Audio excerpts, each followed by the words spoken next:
Sebelumnya apakah suara saya udah terdengar Bapak dan Ibu semua? Sangat jelas, Pak. Dengar, Mas. Cerah sekali pagi ini sepertinya. Oke, mari kita mulai aja. Bismillahirrahmanirrahim. Assalamualaikum warahmatullahi wabarakatuh. Waalaikumsalam. Waalaikumsalam warahmatullahi wabarakatuh. Innal hamdalillah nahmadu wa nasta'inu wa na'udzubillahi min syururi anfusina wa min sayyiatina a'malina man yahdihillahu fala mudhillalah wa man yudhlil fala hadiyalah asyhadu alla ilaha illallah wahdahu la syarikalah wa asyhadu anna muhammadan abduhu wa rasuluhu nabiyya ba'da amma ba'du. Selamat pagi kepada Bapak dan Ibu semuanya. Puji syukur kita selalu panjatkan atas kehadirat Allah Subhanahu wa taala yang telah melimpahkan kita beribu-ribu nikmat, nikmat sehat tentunya, nikmat iman, dan sehingga kita pada pagi hari ini di hari Jumat yang tentunya diharapkan keberkahannya dapat berkumpul secara virtual dalam acara webinar Tax Flash yang ketiga ini pastinya masih terkait dengan pemeriksa pajak dengan tema apa yang harus dilakukan setelah menerima SKP ya. Dan izinkan saya untuk memperkenalkan diri terlebih dahulu. Saya Ridwan, merupakan perwakilan dari Tax Flash, dan di sini juga ada Pak Yazid dan Pak Adit ya, yang insya Allah nanti 2 jam ke depan akan mengisi webinar kita pada pagi hari ini. Sebelum kita mulai, izinkan saya untuk membacakan susunan acara pada pagi hari ini. Untuk yang pertama ada pembukaan acara, yang kedua ada penyampaian profil dari pembicara, kemudian berikutnya ada materi, dilanjutkan dengan sesi tanya jawab, kemudian yang terakhir ada closing statement. Baik, mungkin kita mulai aja dengan pengenalan profil pemateri ya. Mungkin bisa di share screen PPT-nya, Pak Adit.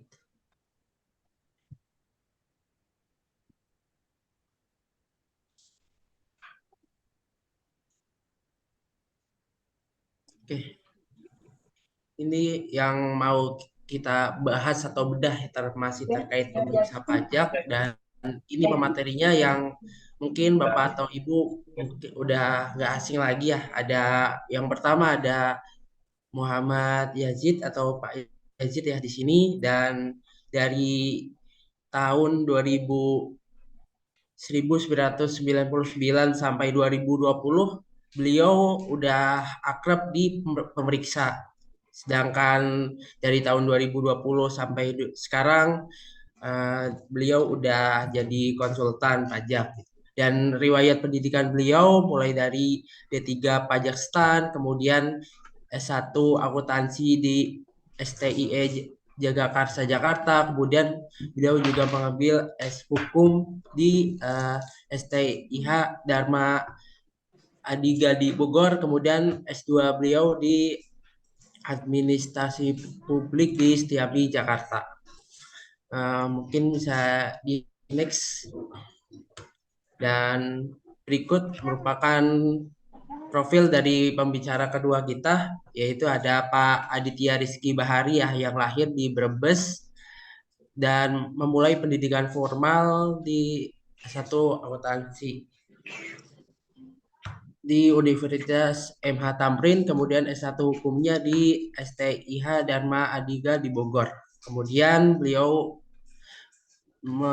pengalaman kerja beliau dari 2016 hingga sekarang masih di bidang konsultan gitu, dan insya Allah pada pagi hari ini akan membagikan ilmu ke Bapak atau Ibu semua terkait dengan apa yang harus dilakukan setelah menerima SPKP. Dan webinar kali ini kami adakan atau Tax Flash adakan pada hari Jumat ya, dengan tujuan Jumat berbagi. Dan insya Allah kedepannya tiap hari Jumat atau minimal 2 minggu sekali kita akan mengadakan webinar untuk minggu-minggu selanjutnya. Baik, untuk selanjutnya kita langsung aja masuk ke materi. yang insya Allah akan diisi oleh Pak Yazid dan Pak Adit ya. Kepada beliau dipersilahkan. Oke, silakan Mas Adi. Baik, Pak Yazid. Terima kasih Mas Ridwan sudah menyampaikan pengantar pada webinar hari ini ya. Selamat pagi sebelumnya Bapak Ibu semuanya. Saya mulai. Assalamualaikum warahmatullahi wabarakatuh. Selamat pagi. Semoga sehat selalu kepada Bapak Ibu semuanya dan teman-teman yang sudah berkenan join pada webinar pagi hari ini dari kami Text Flash. Dan seperti biasa mungkin sebagai pengantar juga ya sebelum masuk ke dalam pemeriksaan gitu ya. Kami dari Text Flash memiliki agenda yang mana kami biasa sebut dengan agenda Jumat berbagi ya Bapak Ibu semuanya. Dan biasanya kalau di hari Jumat bagi yang Muslim mungkin ada yang berbagi nasi bungkus di masjid-masjid gitu ya, ataupun membagi sejumlah materi gitu ya kepada yang membutuhkan. Namun dari kami mungkin bisa berbagi dari sisi berbagi sharing ilmu, kemudian pengalaman dari Pak Yazid sebagai pemeriksa pajak gitu ya. Jadi mudah-mudahan di hari Jumat ini kita semuanya bisa mendapatkan keberkahan gitu ya. Itu dan juga kurang lebih ada 100 lebih, biasanya sampai ada yang mendekati 200 bahkan 300 ya. Pada Bapak Ibu yang tadi saya lihat ada yang sedang di kantor gitu ya, mungkin juga ada yang sedang di jalan sambil mendengarkan, ada juga yang teman-teman mahasiswa juga yang sedang di kampus gitu ya, mungkin lagi mendengarkan sharing terkait dengan webinar hari ini gitu ya. Jadi mungkin Bapak Ibu yang khususnya sudah bekerja ya, Bapak Ibu sudah bekerja mungkin eh, mengikuti agenda webinar ini ingin mendapatkan insight ataupun bertanya gitu ya, khususnya karena ada sesi tanya jawab yang nantinya juga bakal ada insight langsung dari Pak Yazid, ataupun bisa jadi Bapak Ibu lagi reunian nih sama Pak Yazid. Barangkali dulu pernah diperiksa oleh Pak Yazid. Karena seperti saya juga dulu pernah diperiksa oleh Pak Yazid juga. Jadi buat Bapak Ibu yang mungkin dulu pernah diperiksa sama beliau ataupun ada case-case yang akan diperiksa gitu ya.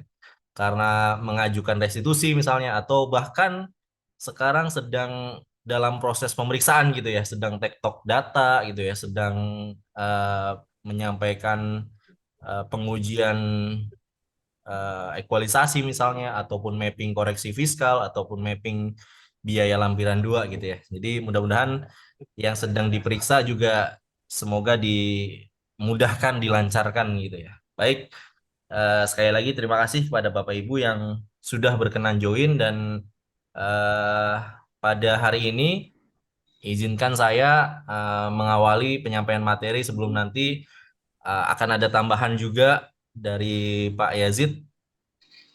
Sekaligus nanti akan ada sesi tanya jawab juga. 15 Februari. Baik, dalam kesempatan kali ini kami akan mengawali dari proses pemeriksaan itu sendiri ya Bapak Ibu semuanya ya, bahwa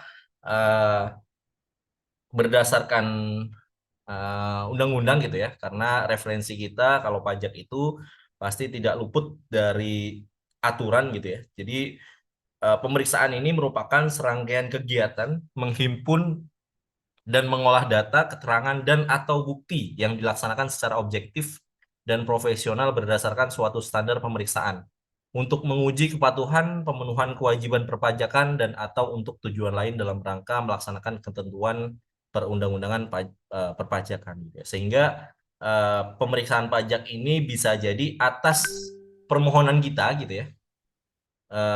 Karena permohonan kita ini perlu juga diverifikasi gitu ya. Jadi kalau sempat dalam webinar-webinar sebelumnya Pak Yasid bilang surat cinta itu bukan dari kantor pajak gitu ya, tapi dari kita sebagai wajib pajak gitu ya. Sehingga permohonan restitusi kita pun surat cinta itu merupakan surat yang harus diverifikasi, sehingga verifikasi itu dilakukan suatu pemeriksaan gitu ya.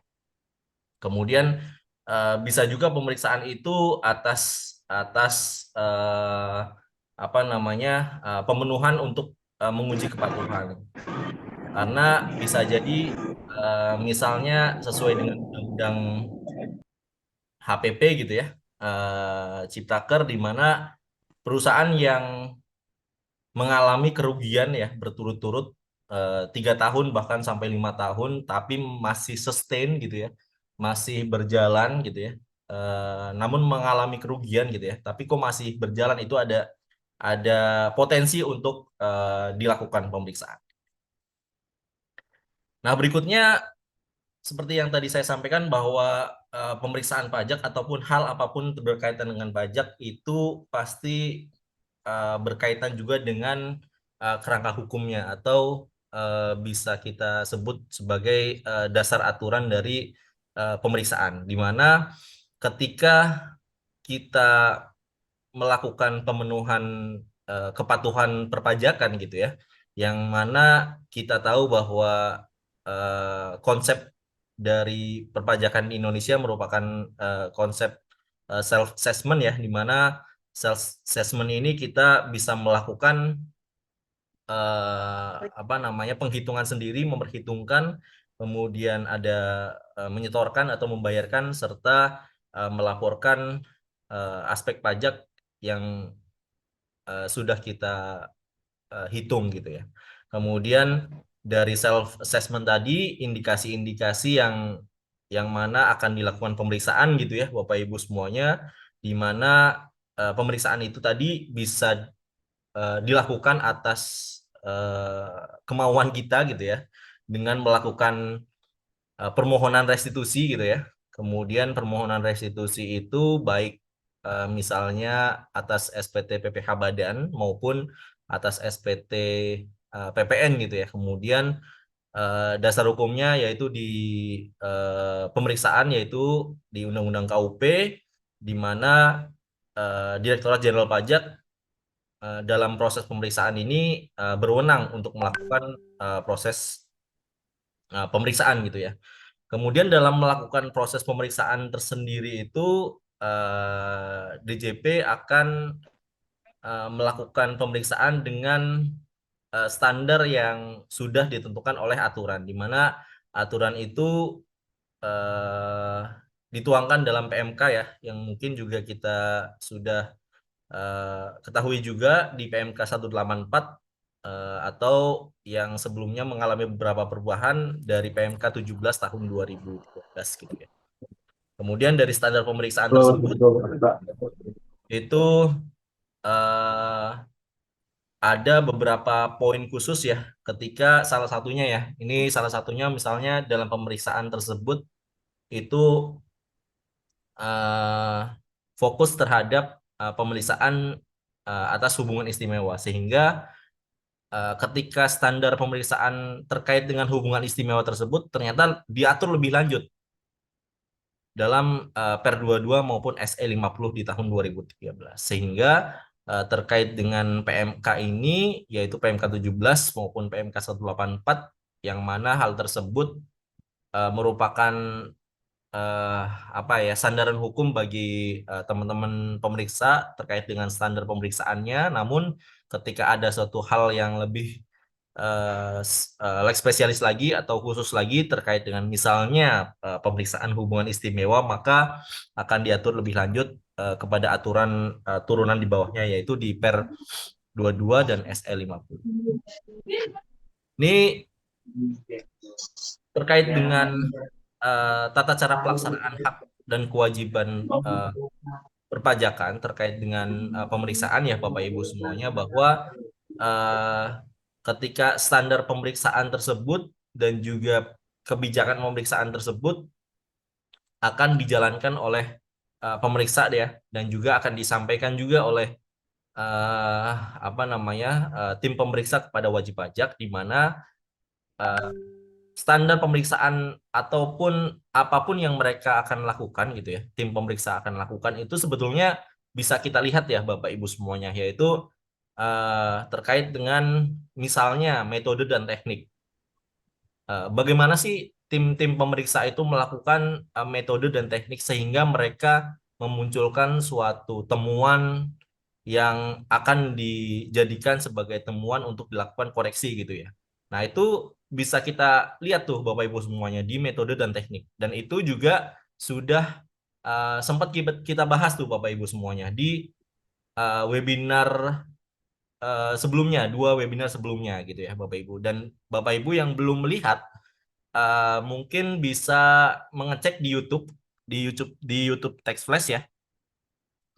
Bapak Ibu tinggal browsing aja di search engine di YouTube, kemudian masuk ke akun Text Flash, Bapak Ibu bisa mengecek terkait dengan metode dan teknik pemeriksaan. Dan di sana kita bisa lihat, oh ternyata mereka juga punya dasar terkait dengan metode dan teknik yang mereka lakukan. Jadi tidak apa ya, nggak mungkin sembarang gitu lah ya Bapak Ibu semuanya ya.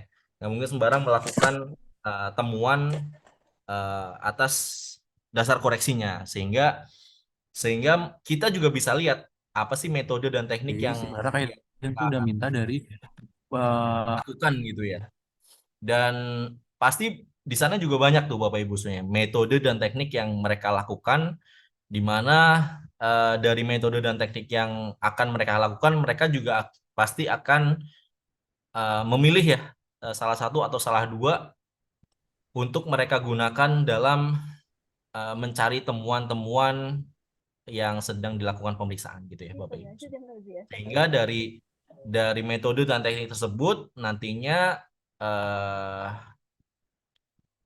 akan dituangkan ya dalam kertas kerja yang juga bisa kita lihat Bapak Ibu semuanya, juga bisa kita lihat dalam SE8, SE28 maupun terkait dengan pengujian atau permintaan transaksi hubungan istimewa ya, yang mungkin Bapak Ibu juga ketika dilakukan pemeriksaan dan pengujian terkait dengan hubungan istimewa itu pasti diminta yaitu pengisian per 22 tuh Bapak Ibu semuanya.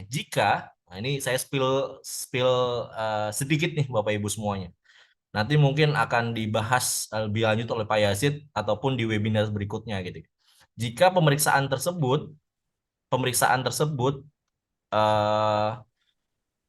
apa namanya melakukan pemeriksaan atas hubungan istimewa, jika tidak meminta pengisian per 22, maka kalau saya bilang seperti dokter itu apa ya namanya ya, malpraktek gitu lah ya Bapak Ibu semuanya, sehingga harusnya dibantahkan tuh Bapak Ibu dari sisi dasar hukumnya. Jadi Bapak Ibu bisa salah satunya ya sebelum mengajukan keberatan misalnya Bapak Ibu bisa mengajukan quality assurance jika dasar hukum atau temuan pemeriksa pada saat transaksi hubungan istimewa tidak meminta kepada kita terkait dengan pengisian per 22. Bapak Ibu bisa apa namanya menjalani permohonan quality assurance, dan tips and triknya terkait dengan QA atau quality assurance itu juga bisa Bapak Ibu lihat ya, Bapak Ibu lihat di YouTube kami gitu ya, dan kami juga sudah bahas tuh Bapak Ibu semuanya terkait dengan quality assurance. Nah ini beberapa kebijakan terkait dengan apa namanya pemeriksaan ya, di mana di PMK 17 kemudian secara hierarki aturan ya, yang mungkin juga sudah kita tahu bahwa hierarki aturan di Indonesia ada undang-undang, kemudian ada peraturan pemerintah, kemudian ada peraturan menteri ya, dalam hal ini adalah peraturan Menteri Keuangan, kemudian ada peraturan Direktorat Jenderal Pajak, selanjutnya ada surat edaran, dan biasanya ada juga S gitu ya. Nah ini Saya izin coba refresh lagi ya Bapak Ibu semuanya dan teman-teman semuanya terkait dengan alur proses pemeriksaan ya. Di mana ketika proses pemeriksaan yang mana misalnya yang pertama terkait dengan proses restitusi ya.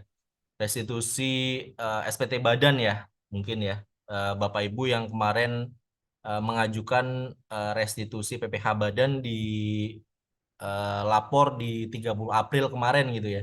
Nah, posisinya pada saat ini jika kita melihat timeline gitu ya, Bapak Ibu semuanya. Nah, Bapak Ibu tinggal menunggu ada SP2 namanya. SP2 itu adalah surat perintah pemeriksaan gitu ya. Di mana surat perintah pemeriksaan ini sebagai kick off meeting atau penanda dimulainya proses pemeriksaan pajak. Kemudian setelah disampaikannya SP2 ini biasanya akan disampaikan bisa via pos misalnya gitu ya, Bapak Ibu semuanya. Kemudian setelah itu akan ada pemanggilan biasanya Bapak Ibu untuk menghadiri pertemuan pertama gitu ya, pertemuan pertama dan dalam pertemuan tersebut biasanya satu sama lain akan menyampaikan pengenalan atau PIC yang akan berkomunikasi dengan satu sama lain gitu ya. Biasanya dari pemeriksa akan menyampaikan pengenalan atau tanda pengenal pemeriksanya gitu ya. Kemudian akan menyampaikan juga hak dan kewajibannya dari pengenalan tersebut. Biasanya akan ada 3 orang gitu ya minimal.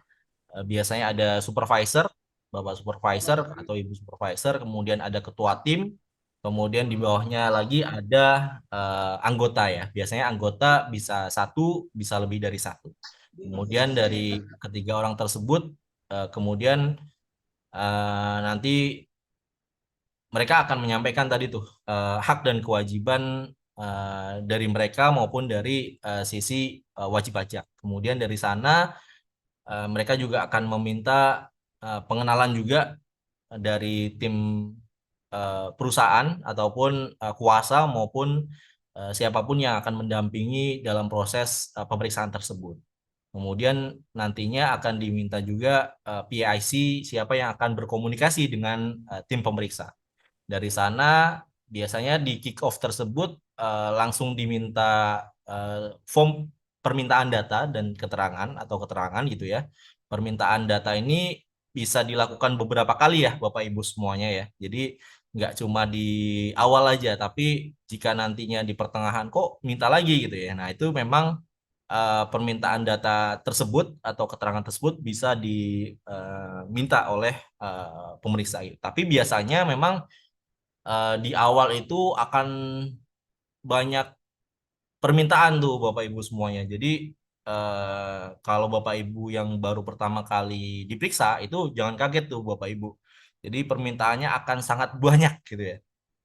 Nah dari sana akan melakukan korespondensi email, kemudian bisa juga dari sana akan melakukan kunjungan juga Bapak Ibu semuanya ke kantor Bapak Ibu untuk melakukan apa namanya verifikasi atas misalnya terkait dengan melihat proses produksinya seperti apa, kemudian proses misalnya barang yang keluar dari gudang seperti apa gitu ya. Nah, itu akan dilakukan proses visit oleh tim pemeriksa gitu ya. Kemudian dari proses SP2, kemudian dari proses permintaan data, selanjutnya dengan menggunakan metode dan teknik, kemudian hal-hal yang sudah dilakukan atau sudah direncanakan dalam audit plan dari tim pemeriksa akan melakukan apa namanya temuan sementara tuh Bapak Ibu, temuan yang nantinya juga akan dituangkan dalam proses SPHP, surat pemberitahuan hasil pemeriksaan, dan tips and trick untuk menanggapi atas temuan dari pemeriksa yang sebelumnya sudah disampaikan oleh Pak Yazid juga sudah kita apa namanya sampaikan webinarnya tuh pekan lalu Bapak Ibu semuanya, dan Bapak Ibu nanti bisa cek juga ya untuk melihat terkait dengan tips and trick untuk menanggapi SP2DK. Nah, setelah kita tanggapi akan ada pembahasan akhir atau closing conference Bapak Ibu, di mana atas temuan tertulis tadi kemudian kita tanggapi, dan atas koreksi kemudian tanggapan dari kita sebagai wajib pajak akan dibahas secara langsung ya antara kita sebagai wajib pajak dan juga pemeriksa. Kemudian dari sana kita bisa melakukan opsi mengajukan quality assurance, bisa juga enggak. Nah, selanjutnya dari proses closing conference Bapak Ibu semuanya, maka akan ada produk hukum atas hasil pemeriksaan pajak, di mana produk hukum ini akan berupa surat ketetapan pajak, baik itu surat ketetapan pajak kurang bayar ataupun lebih bayar ataupun nihil. Dan ini yang akan kita coba diskusikan ya, sharingkan lebih lanjut terkait dengan ketika kita sudah mendapatkan produk hukum atas hasil pemeriksaan pajak yang sudah kita jalankan, misalnya kurang lebih selama 8 bulan atau bahkan 1 tahun gitu ya. Itu apa sih yang harus kita lakukan gitu ya setelah kita mendapatkan hasil dari produk hukum atas pemeriksaan pajak yang sudah kita jalankan gitu ya. Nah, terkait dengan jangka waktu pemeriksaan ya Bapak Ibu semuanya, kita coba flashback sebentar bahwa jangka waktu pemeriksaan ini dilakukan untuk menguji kepatuhan bahwa jangka waktu sejak surat pemberitahuan pemeriksaan ya SP2 tersebut ya tadi ya, itu datang memenuhi panggilan sampai dengan tanggal SPHP disampaikan, di mana akan ada pemeriksaan dari lapangan maupun dari sisi kantor gitu ya. Selanjutnya dalam proses ini hampir mirip ya dengan alur proses yang tadi ya. Ini hanya lebih didetailkan aja sih Bapak Ibu semuanya terkait dengan SP2 sampai dengan proses closing, kemudian dari proses closing atau pembahasan akhir ya, itu nantinya akan ada produk hukum yaitu surat ketetapan pajak ya. Nah, terkait dengan pembahasan akhir ya Bapak Ibu semuanya, bahwa pembahasan akhir ini akan merujuk kepada salah satunya tanggapan SPHP maupun tanggapan SPHP dari kita sebagai wajib pajak ya. Dan atas tanggapan tertulis ya yang nantinya akan kita bahas secara langsung itu bisa memiliki 3 opsi ya Bapak Ibu semuanya, memiliki 3 opsi yaitu setuju, kemudian tidak setuju sebagian, atau bahkan seluruhnya tidak setuju atas temuan pemeriksa ya Bapak Ibu semuanya, karena itu hak kita sebagai wajib pajak, atau bahkan karena satu dan lain hal kita tidak sama sekali tidak menyampaikan tanggapan Bapak Ibu semua. Nah, ini ada 3 opsi yang bisa kita lakukan. Nah, yang pertama terkait dengan persetujuan atas koreksi gitu ya. Persetujuan atas koreksi yang dilakukan oleh tim pemeriksa dan dituangkan di dalam SPHP gitu ya, Bapak Ibu semuanya.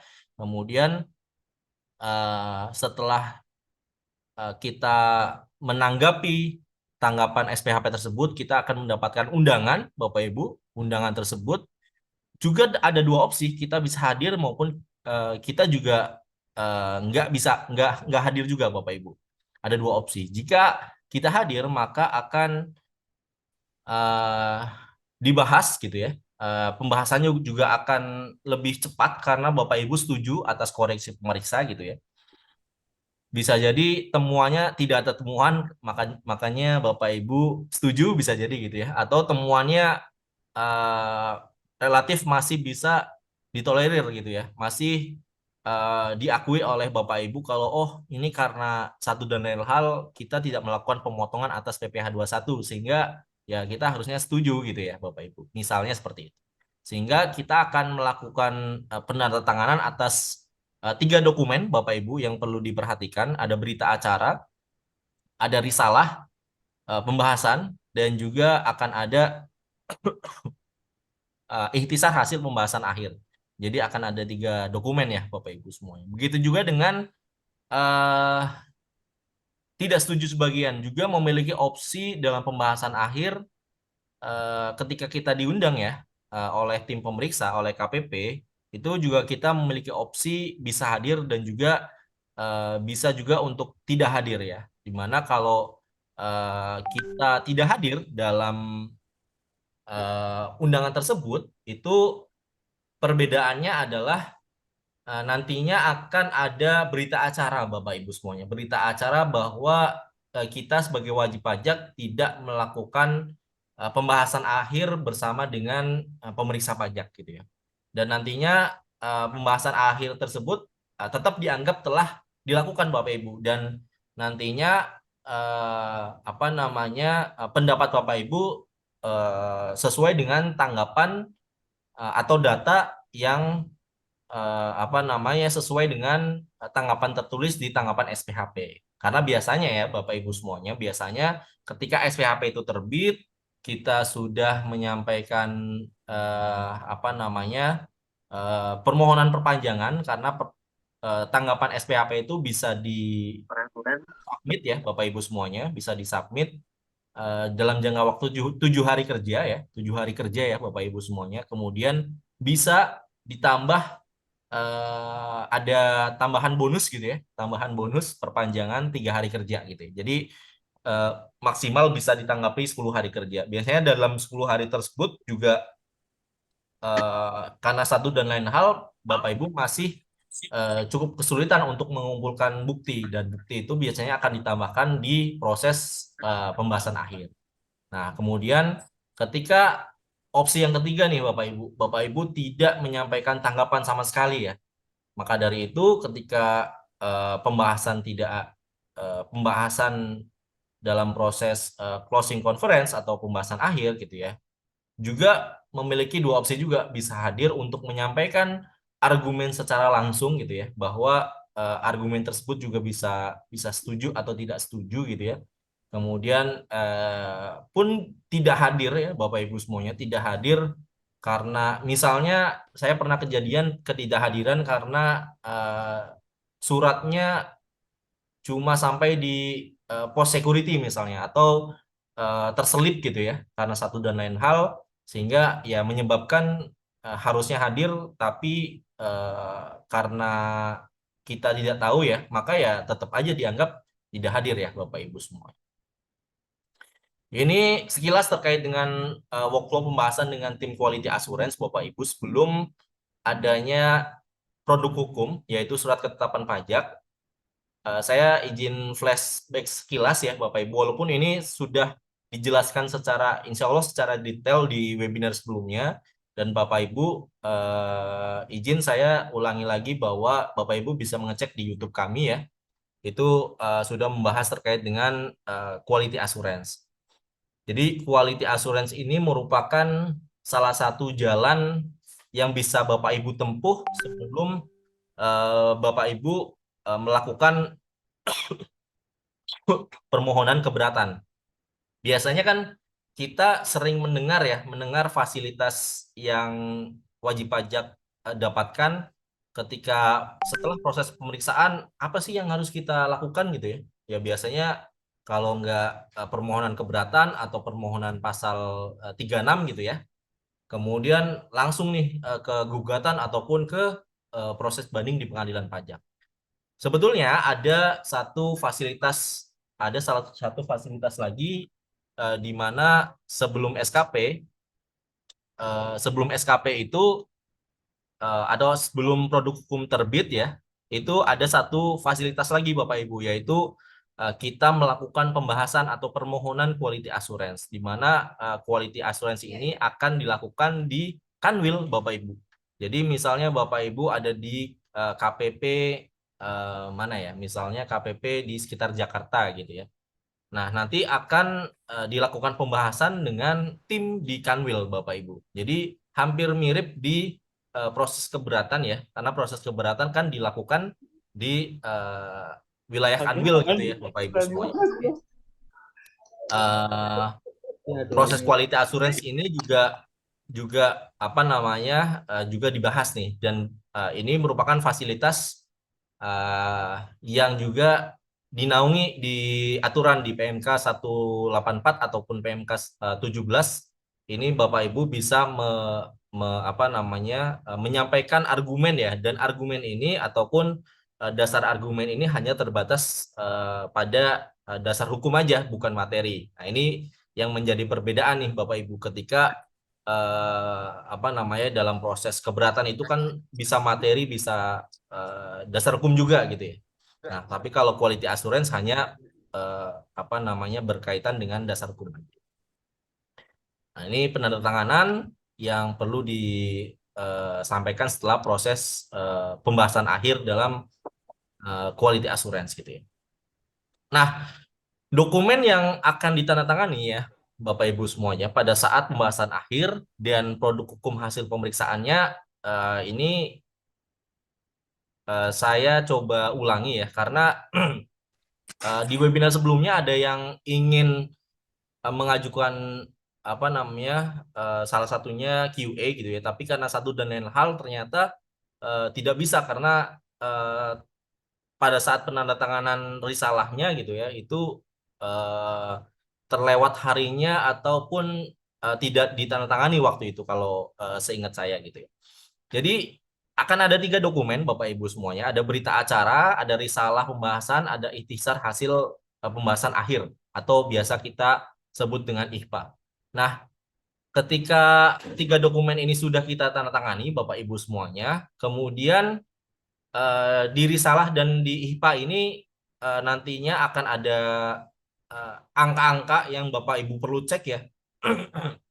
Bapak Ibu perlu cek kesesuaiannya karena bisa jadi ya namanya juga manusia ya, tempatnya salah dan lupa. Jadi pemeriksa juga bisa jadi ada yang luput, ada yang angkanya typo. Jadi Bapak Ibu ketika Bapak Ibu menerima risalah dan IHPA ini harus betul-betul Bapak Ibu cek tuh Bapak Ibu. Jadi harus betul-betul Bapak Ibu cek dari narasinya, dari angka-angkanya khususnya ya. Jadi jangan sampai typo misalnya ya, atau typonya bahkan sampai cukup material gitu ya. Nah, setelah Bapak Ibu sudah cek ya dokumen risalah dan juga dokumen IHPA ini, maka dalam kurun beberapa waktu ke depan itu Bapak Ibu tinggal menunggu surat ketetapan pajak.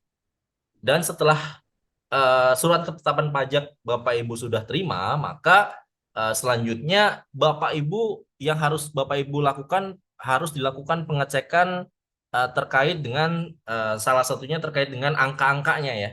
Yang pasti terkait dengan angka-angkanya karena di SKP itu tidak ada alasan Bapak Ibu kenapa Bapak Ibu tidak setuju ya, tapi yang ada hanya angka-angka. Jadi angka-angka tersebut Bapak Ibu harus dicocokkan dengan dokumen pembahasan akhir tadi dengan risalah dan juga dengan IHPA Bapak Ibu. Khususnya nilai-nilai atau angka-angka yang berkaitan dengan apa namanya yang berkaitan dengan pendapat akhir kita sebagai wajib pajak. Itu ada beberapa hal atau beberapa kasus ya yang saya temui, yang kami temui itu misalnya menurut pemeriksa 100 gitu ya.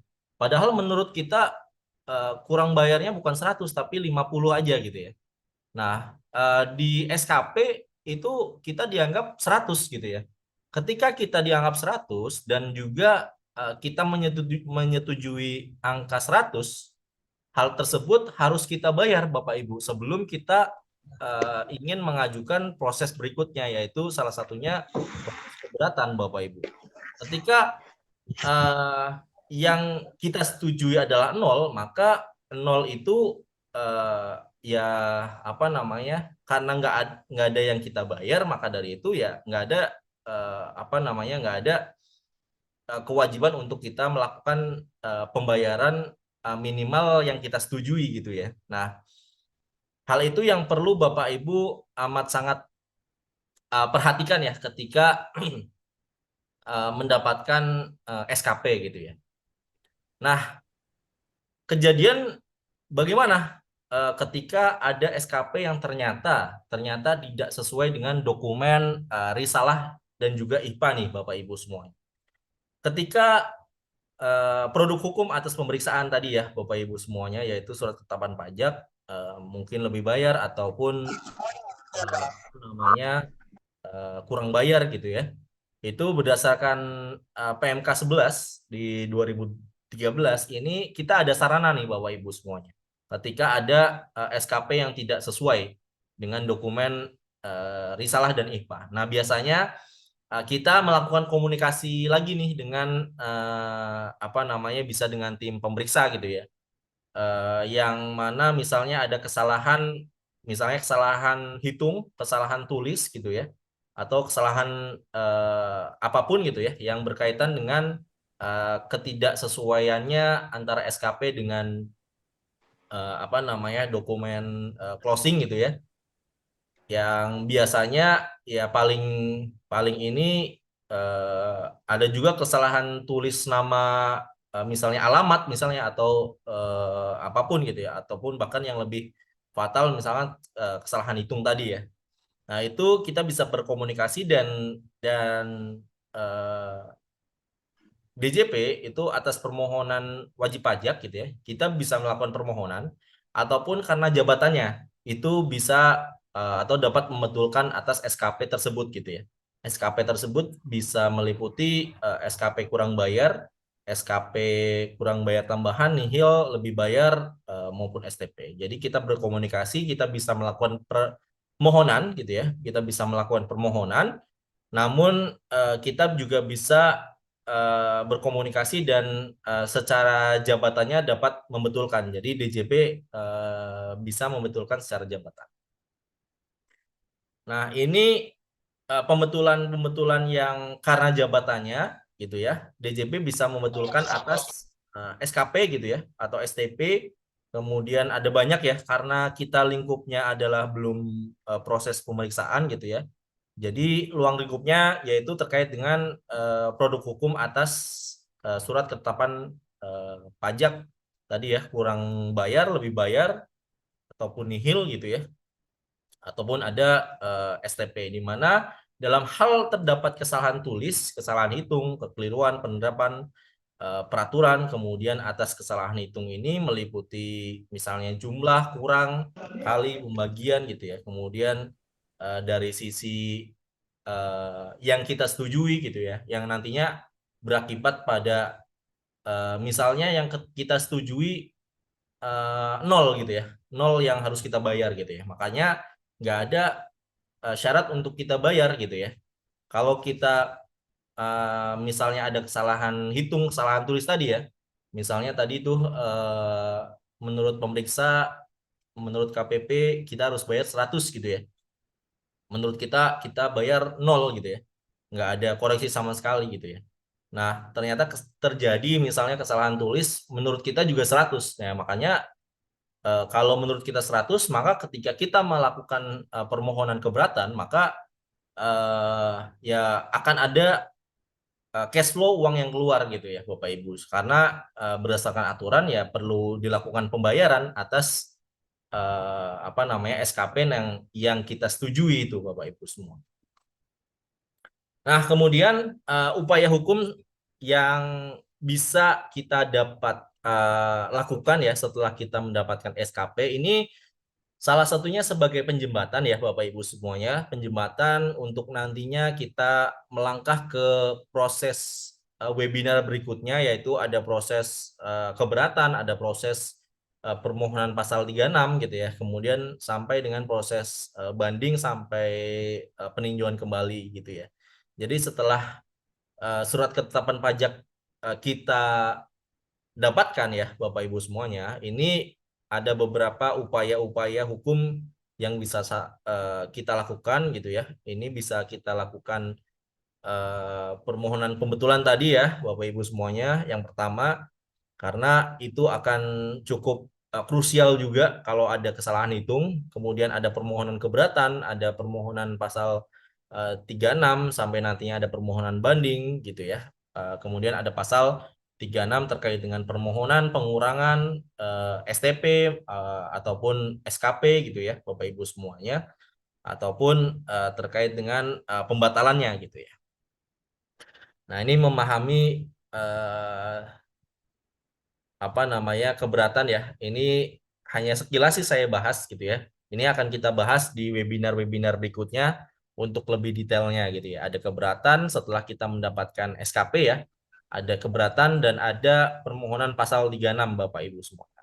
Dan kalau di pasal 36 kalau keberatan itu di pasal 25 ya Bapak Ibu semuanya. Ini keberatan bisa kita lakukan. Kemudian ada permohonan pasal 36 terkait dengan pengurangan penghapusan sanksi sampai dengan pembatalan hasil pemeriksaan. Jadi atas hasil pemeriksaan yang menurut kita menurut undang-undang juga cacat gitu ya, menurut aturan cacat itu bisa kita lakukan permohonan pembatalannya Bapak Ibu. Jadi nanti akan kita bahas lebih detail lagi gitu ya. Ini masih sama juga terkait dengan keberatan dan permohonan pasal 36. Ini skemanya aja sih ya, skemanya, cara pengajuannya, syarat-syaratnya, dan juga apa namanya proses secara sekilas.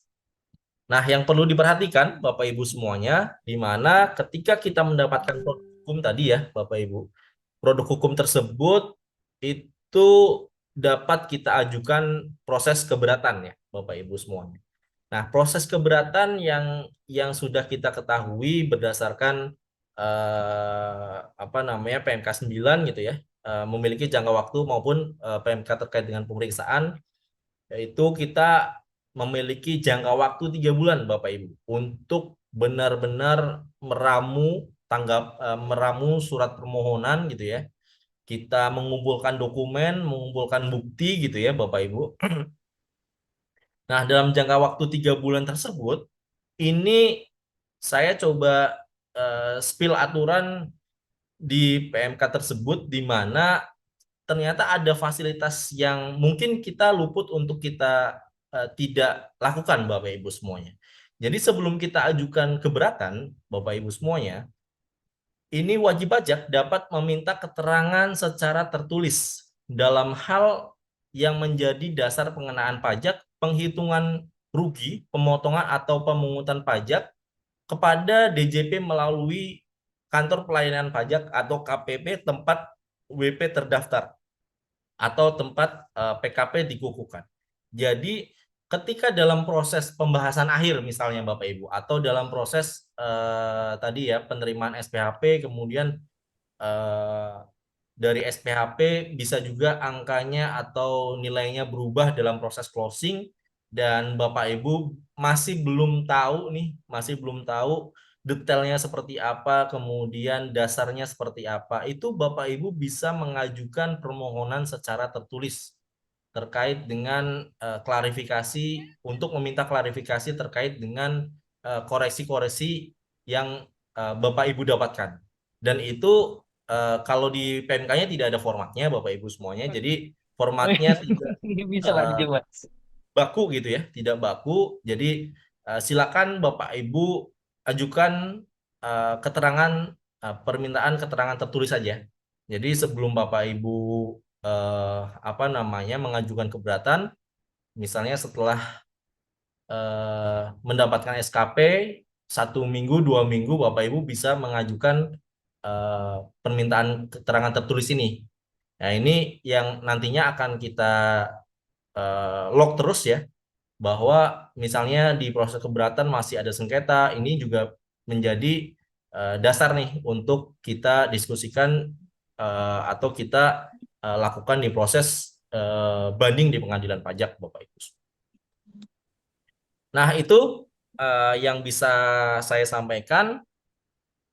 Terima kasih. Mungkin selanjutnya ada tambahan dari Pak Yazid sebelum nantinya akan kita apa namanya lakukan pembahasan terkait dengan pertanyaan-pertanyaan yang sudah di bener lo kalau ngomong emang balik. Mungkin itu dari saya. Terima kasih. Assalamualaikum warahmatullahi wabarakatuh. Saya kembali.